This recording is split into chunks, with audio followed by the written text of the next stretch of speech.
আলুগুলো দিবেন। আলুগুলো দেওয়ার পরে একটু নাড়াচাড়া দিবেন। যেই গরম রে বাবা রে বাবা, রানতে আনতে শেষ হয়ে গেছি গা, চেহারা পুরো। আসসালামু আলাইকুম ওয়া রাহমাতুল্লাহি ওয়া বারাকাতুহু। সবাইকে ঈদ মোবারক।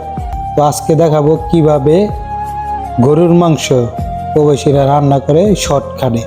তো চলেন লেটস গো। এবারে সবচেয়ে বেশি কষ্ট হলো রান্নাবাড়ি। তো এখন দেখতেছেন পেঁয়াজ কাটতেছি, দুইটা পেঁয়াজ নিছি, দুইটা পেঁয়াজ কাটতেছি।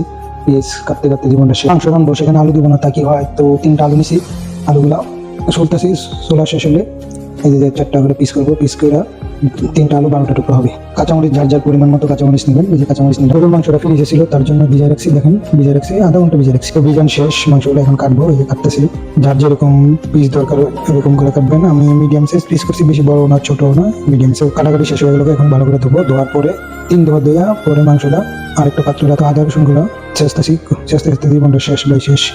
এত কষ্ট আর কি কোনো। তো আদা রসুন শেষা শেষ হওয়ার পরে যে মাংসগুলো ভালো করে ঝরাই নিছি, পানিগুলো ঝরাই নেওয়ার পরে যে পাতিলে নিলাম, পাতিলে নেওয়া। তো আদা রসুনগুলো এখন মাংসের ভিতরে ঢেলে দিব।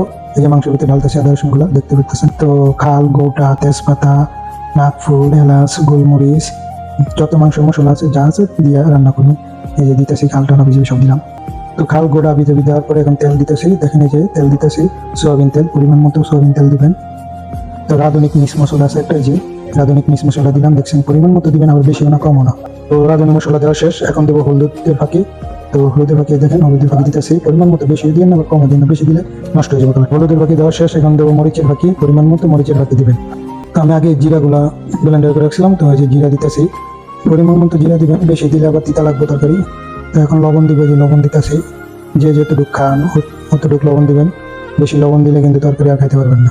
তো লবণ দেওয়া শেষ, এখন পেঁয়াজ আর কাঁচামরিচ দিব। এই যে পেঁয়াজ আর কাঁচামরিচ দিতেছি, আমি যেটুকু কাঁচামরিচ আর পেঁয়াজ কাটছি সবই দিতেছি। এখানে কাঁচামরিচ দিতেছি, পেঁয়াজ দিতেছি। দেওয়ার পরে মাংস রান্না করতে যত ধরনের মশলা দেওয়া হয় সব দেওয়া শেষ। তো এখন ভালো করে মাখামাখি করে নেবেন মশলাটা, যেন ভালো করে মাখামাখি হয় মাংসের সাথে।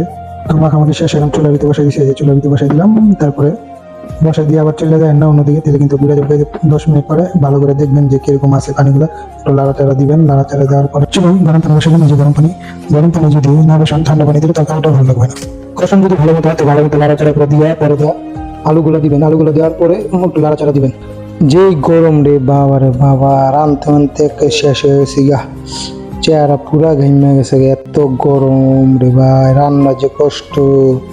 বিদেশে সবচেয়ে বেশি কষ্ট হলো রান্না করা। ডিউটি যেমন তেমনই হোক, কিন্তু রান্না করতে অনেক কষ্ট রে ভাই। আলুটি দেওয়ার পরে 2-1 মিনিট আমি ঢেকে রেখেছিলাম, ঢাকা শেষ। তারপরে এখন একটু নাড়াচাড়া দিতেছি, নাড়াচাড়া দিয়ে ভালো করে কষে নিতেছি। কষে নেওয়ার পরে গরম পানিটা গরম মিশে হওয়ার পরে পরিমাণ মতো পানি ঢেলে দিবেন। এই যে ঢেলে দিলাম পানিটা, দেখছেন 20-25 মিনিট পরে এসে তরকারি নাড়া দিলাম। নাড়া দেওয়ার পরে চুলার অফ করলাম। অফ করার পরে দেখেন সেই একটা কালার হয়েছে তরকারিটা, মাংস তরকারি কি একটা কালার হয়েছে, দেখছেন ওয়াও কালার হয়েছে, ওয়াও। তো যেরকম কালার হয়েছে খাইতে ওরকম সুস্বাদু লাগবে। তো সবাই আমাকে লাইক করুন, অনেক কষ্ট করে ভিডিওটা বানিয়েছি।